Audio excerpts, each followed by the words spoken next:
the atmosphere more relaxed can really make a difference for some of that stress tolerance.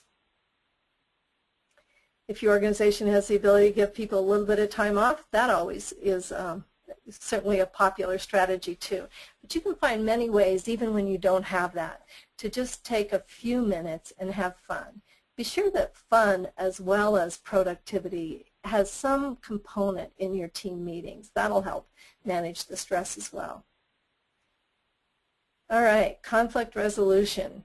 This is often the biggest issue that teams have, and quite frankly, when teams are measuring themselves in the TESI, that's the assessment that HRDQ will be talking with you about, the Team Emotional and Social Intelligence Survey, they find that where they have the biggest challenge is conflict resolution.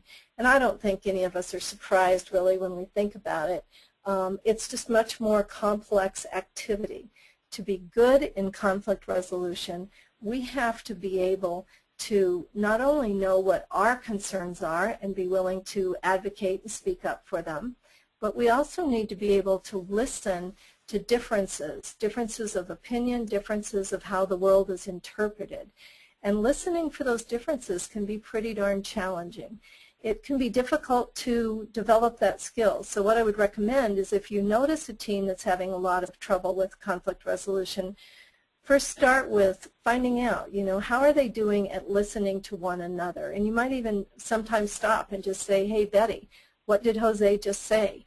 And see if you can get Betty to repeat, the gist of what Jose said. So you're teaching them to take a few minutes to stop and listen to each other.